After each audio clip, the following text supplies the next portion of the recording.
Mendengar istilah gunung goib, mungkin yang akan tersirat di pikiran kita adalah sebuah gunung yang ditempati oleh bangsa jin. Karena sejatinya, jin memang menyukai tempat-tempat seperti pegunungan. Tapi apa jadinya teman-teman, jika yang bersifat goib adalah gunungnya? Iya teman-teman, gunung ini memang keberadaannya disembunyikan dari manusia. Dan gunung ini juga konon ditinggali oleh 70 orang soleh dan seorang nabi. Maka benarkah kisah tersebut? Untuk teman-temanku seiman, mohon untuk nonton video ini sampai habis agar tidak terjadi kekeliruan dan salah paham. Untuk itu, di video kali ini kita akan membahas tentang misteri Jabal Qaf. Assalamualaikum warahmatullahi wabarakatuh.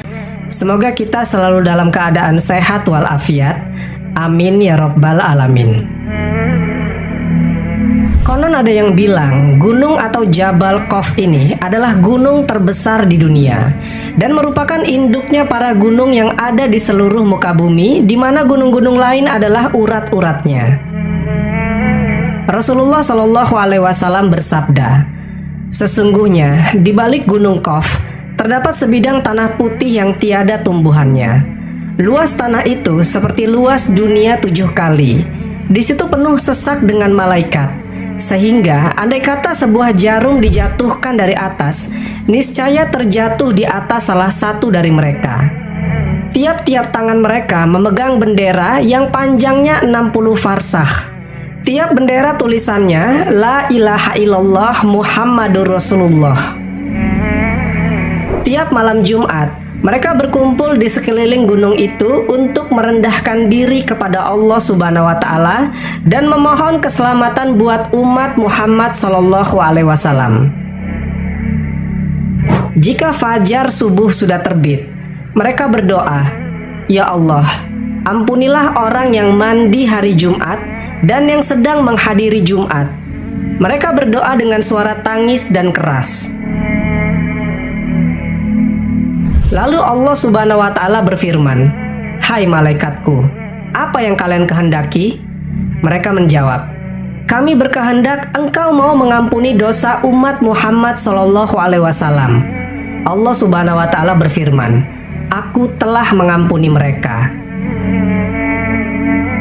Bukit Qaf diciptakan Allah dari batu zamrud hijau sehingga warnanya berpengaruh terhadap warna biru langit dunia. Jadi katanya, warna biru langit berasal dari Gunung Qaf. Gunung Qaf adalah gunung yang mengelilingi segenap penjuru dunia, dan gunung ini konon dijaga malaikat yang besar, kekar, dan kuat. Teman-temanku seiman, ada sebuah kisah tentang seseorang yang pernah berkunjung ke gunung ini. Dia adalah Raja Zulkarnain yang hidup pada tahun 500-an sebelum Masehi. Pada suatu hari, Raja Zulkarnain naik ke atas bukit Qaf dan bertanya, "Hai Jabal Qaf, di bawahmu ada bukit-bukit kecil. Coba ceritakan kepadaku kekuasaan Allah yang demikian itu." Bukit Qaf menjawab, "Di bawahku ada bumi yang berjarak 500 tahun perjalanan. Ditambah pula oleh Allah Subhanahu wa Ta'ala yang memiliki kekuatan yang sangat besar, yakni 500 bukit yang dijadikan dari air yang dibekukan, dan itu bukanlah es ataupun salju. Dengan air yang dibekukan itu dimaksudkan sebagai daya tahan terhadap lapisan bumi agar tidak habis dan hancur terbakar oleh kedahsyatan ganasnya api neraka yang ada di bawah lapisan bumi yang terbawah." Jika kita melihat di dalam Al-Quran, Allah Subhanahu wa Ta'ala berfirman, "Dan dipancangkannya di bumi itu gunung yang menjadi pasaknya, agar kamu tidak berguncang." Al-Quran Surat Luqman ayat ke-10. Suatu hari salah seorang sahabat Nabi Shallallahu Alaihi Wasallam yang bernama Sayyidina Abdullah ibn Salam pernah bertanya, "Wahai Rasulullah Shallallahu Alaihi Wasallam, dengan apa bumi ini bisa tenang?" Nabi Shallallahu Alaihi Wasallam bersabda, "Dengan beberapa gunung." Abdullah ibn Salam bertanya lagi, "Lalu dengan apa gunung-gunung itu dikokohkan?" Nabi Shallallahu Alaihi Wasallam bersabda, "Dengan gunung Qaf yang dibuat dari batu zamrud hijau dan birunya langit." Setelah itu ditanya lagi, berapa jarak tinggi gunung itu dari bumi ke langit dunia? Nabi Shallallahu Alaihi Wasallam bersabda, tingginya 500 tahun perjalanan. Pertanyaan selanjutnya tentang jarak perjalanan kiri dan kanannya dari titik tengah. Nabi Shallallahu Alaihi Wasallam menjawab, 200 tahun perjalanan. Dan ketika ditanyakan tentang penghuni bumi yang berlapis 7 itu, Nabi Shallallahu Alaihi Wasallam menyebutkan, penghuni lapisan ke-7 adalah para malaikat. Penghuni lapisan ke-6 adalah iblis beserta bala tentaranya. Penghuni lapisan ke-5 adalah setan. Penghuni lapisan ke-4 adalah ular. Penghuni lapisan ke-3 adalah kalajengking. Penghuni lapisan kedua adalah jin. Dan penghuni lapisan pertama adalah manusia. Dan jika kita melihat di dalam penggalan surat Al-Rod ayat keempat, Allah Subhanahu wa Ta'ala berfirman, dan di bumi terdapat bagian-bagian yang mendampingi. Menurut seorang ulama Turki yang bernama Syekh Nazim mengatakan, Gunung Qaf adalah sebuah gunung yang dikelilingi beberapa buah lembah dan bukit.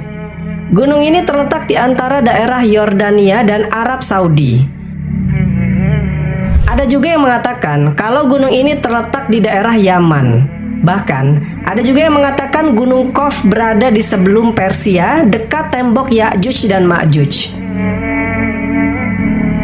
Gunung Qaf adalah daerah yang sangat luas. Di sana hidup para waliullah dari golongan laki-laki yang jumlahnya sekitar 70 orang. Semua penduduk dari Gunung Qaf ini adalah laki-laki soleh dari golongan manusia yang telah menjauhkan diri dari kehidupan duniawi dan memilih hidup hanya untuk beribadah saja. Gunung Qaf merupakan suatu daerah yang gaib, artinya dia tidak ada di alam nyata. Kehidupan di Gunung Qaf ini semuanya bersifat tersembunyi, dan sisi kegaibannya pun setara dengan sisi kegaiban alam malaikat. Dan konon, tak jauh dari Gunung Qaf tersebut, ada sebuah pulau yang dinamakan dengan Pulau Al-Khadar. Di sanalah tempat bertemunya dua arus air laut dan sungai. Dan katanya di pulau itulah tinggal seorang Nabiullah yang terkenal yang bernama Nabiullah Khidir alaihissalam. Selain Gunung Qaf, ada juga Gunung Nu'an atau Nun. Gunung Nun terletak di paling timur dunia. Ada yang mengatakan daerah itu adalah Pulau Kalimantan. Gunung Nun ini teman-teman, daerahnya mirip dengan Gunung Qaf. Perbedaannya adalah kalau di Gunung Qaf penduduknya laki-laki semua, tapi di Gunung Nun ini penduduknya wanita semua yang jumlahnya 30 orang. Dan menurut Syekh Muhammad Nazim, seluruh tempat-tempat misterius itu hanya para wali dan orang soleh saja yang bisa pergi ke sana. Sobat Jazirah Ilmu yang dimuliakan Allah, pada tanggal 27 Rajab tahun ke-11, setelah baginda Nabi diangkat menjadi Rasul, yang berarti ketika itu beliau berusia 51 tahun, beliau dipanggil Allah ke dalam perjalanan Isra Mi'raj. Padahal perjuangan Islam di kala itu tengah menghadapi ujian yang maha berat. Gangguan dan hinaan semakin hebat. Dengan demikian, peristiwa Isra Mi'raj itu dimaksudkan untuk menambah kekuatan iman dan keyakinan beliau sebagai Rasul yang diutus Allah ke tengah-tengah manusia untuk menyampaikan risalahnya. Ketika Rasulullah SAW menjalani Mi'raj itulah, beliau melihat sebuah gunung yang cukup besar yang dinamakan dengan Gunung Qaf. Gunung itu berada di sebuah padang perak mengkilat yang menghampar luas. Di belakang gunung itu masih ada 70 gunung yang lain. Dan di belakang gunung tersebut ada sebuah kota. Nah, di kota itu ada yang berpenghuni makhluk dari jenis keturunan Adam. Maka setelah Rasulullah sampai di kota itu, mereka dengan serta-merta mengucapkan salam seraya memuji atas kemurahan Allah Subhanahu wa Ta'ala yang telah mempertemukan mereka dengan Rasulullah sang Nabi terakhir. Serta ketika itu mereka menyatakan keimanannya kepada Rasulullah Shallallahu Alaihi Wasallam. Kemudian Rasulullah Shallallahu Alaihi Wasallam menyapa mereka, "Siapa kalian? Tampaknya kami belum pernah melihat kalian." Maka seorang pemimpin dari kaum ini berkata, Kami adalah kaum Bani Israel yang hidup setelah Nabi Musa diutus Allah Subhanahu wa Ta'ala. Setelah Musa wafat, ketika itu terjadilah huru-hara dan perpecahan antara Bani Israel, sehingga waktu itu menimbulkan bencana yang maha dahsyat. Pada masa itu, tidak kurang dari 43 nabi terbunuh, sehingga masyarakat tidak lagi mengetahui mana yang hak dan mana yang batil. Menyadari terjadinya kerancuan seperti itu, kira-kira 200-an orang yang ahli ibadah dan bersikap zuhud tampil untuk membenahi masyarakat pada saat itu. Namun ketika itu, Bani Israel malah menghabisi mereka semua. 200 orang itu dibunuh dalam waktu hanya 1 hari saja. Setelah periode tersebut, keadaan masyarakat menjadi tambah runyam lagi. Keonaran muncul di mana-mana dan tampak sulit untuk dipadamkan. Akibat dari kekacauan tersebut, kami berdoa kepada Allah Subhanahu wa Ta'ala untuk menyelamatkan kami dari bencana yang mengancam keselamatan akidah kami. Dan ketika kami masih berdoa itulah, tiba-tiba hamparan tanah yang berada di depan kami terbuka lebar. Kemudian kami semua terperosok ke dalamnya dan terus terperosok sampai ke dasar bumi. Kami berada di dasar bumi itu selama 18 bulan, dan setelah itu baru kami bisa keluar menuju tempat ini. Sebelum semua itu terjadi, Nabi Musa telah berpesan kepada kami bahwa jika saja kami bisa menjumpai Nabi Muhammad SAW yang akan diutus pada akhir zaman, hendaklah kami sampaikan salamnya Musa kepada engkau, wahai Rasulullah SAW. Nabi Musa berpesan juga kepada kami agar engkau mengajari kami tentang Al-Quran, sholat, puasa, berjumatan, dan hukum-hukum yang lain. Maka pada kesempatan pertemuan itu, mereka pun diajari Rasulullah SAW mengenai apa yang telah diwasiatkan oleh Nabi Musa tadi. Setelah itu, Rasulullah SAW berkeliling melihat kehidupan mereka. Dalam perjalanan inilah beliau melihat banyak keganjilan yang belum pernah dilihatnya selama ini. Mengapa rumah kalian selalu terbuka? Siang dan malam tidak pernahkah kalian tutup? Tanya Rasulullah SAW kepada mereka.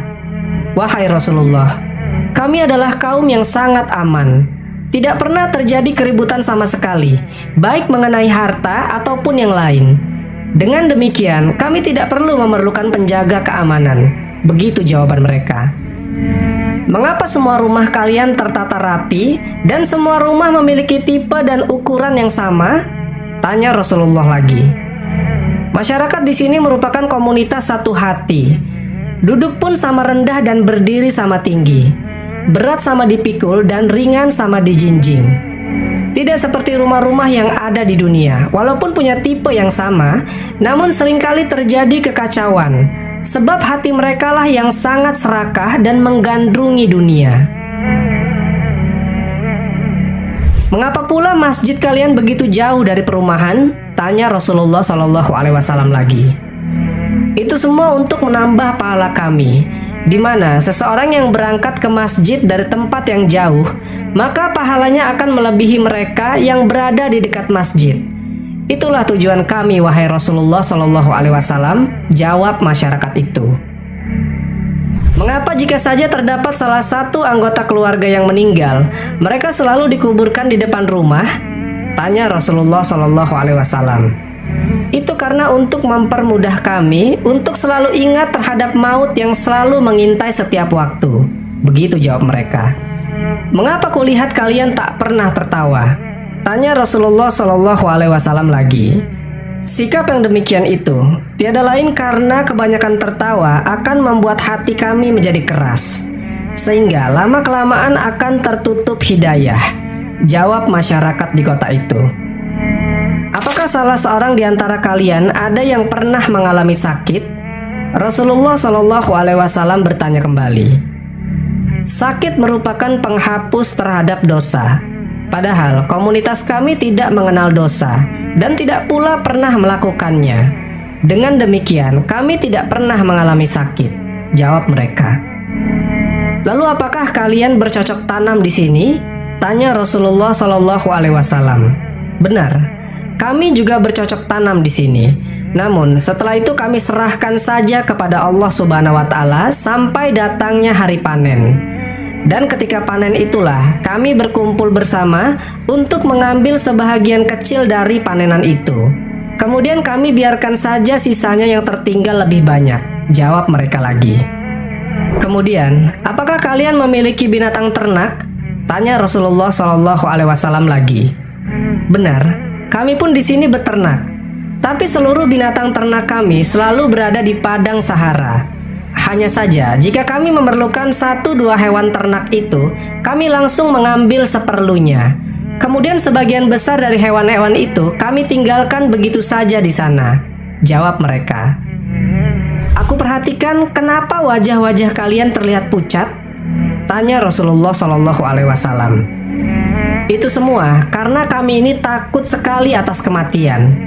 Dalam arti bukan karena terlalu mencintai kehidupan dunia, tapi kami takut akan amal-amal kami semua yang kelak sebagai bekal di akhirat, yang serasa belum cukup untuk menghadapi huru-hara di belantara kiamat nanti.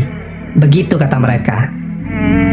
Adakah sering terjadi kematian di kalangan masyarakat kalian? Tanya Rasulullah SAW lagi. Rata-rata dalam masyarakat kami hanya akan terjadi 1 kematian saja dalam jangka waktu setahun, dan tak akan lebih dari itu, jawab mereka. Setelah dialog ini selesai, Rasulullah SAW segera berpamitan untuk meneruskan perjalanannya bersama malaikat Jibril. Jadi itulah teman-teman, ulasan mengenai Jabal Qaf ini dari beberapa sumber. Namun beberapa para ulama sepakat bahwasanya hadis-hadis tersebut bersifat dhaif atau palsu, karena tak ada sumber yang akurat yang berasal dari Rasulullah SAW, serta harus diteliti lagi mengenai sanadnya. Tapi semoga dari kisah ini bisa menambah keimanan kita bahwasanya Allah Maha menciptakan segala sesuatu, baik itu yang diketahui manusia maupun yang tidak sama sekali atau belum diketahui manusia. Wallahu a'lam bishawab. Jadi itulah misteri Jabal Qaf. Semoga kisah ini bermanfaat. Lebih dan kurangnya mohon dimaafkan. Yang benar datangnya dari Allah Subhanahu wa Ta'ala. Khilaf atau keliru itu datangnya dari saya pribadi sebagai manusia biasa. Sampai ketemu di kisah-kisah seru yang penuh makna selanjutnya. Saya akhiri. Wassalamualaikum warahmatullahi wabarakatuh.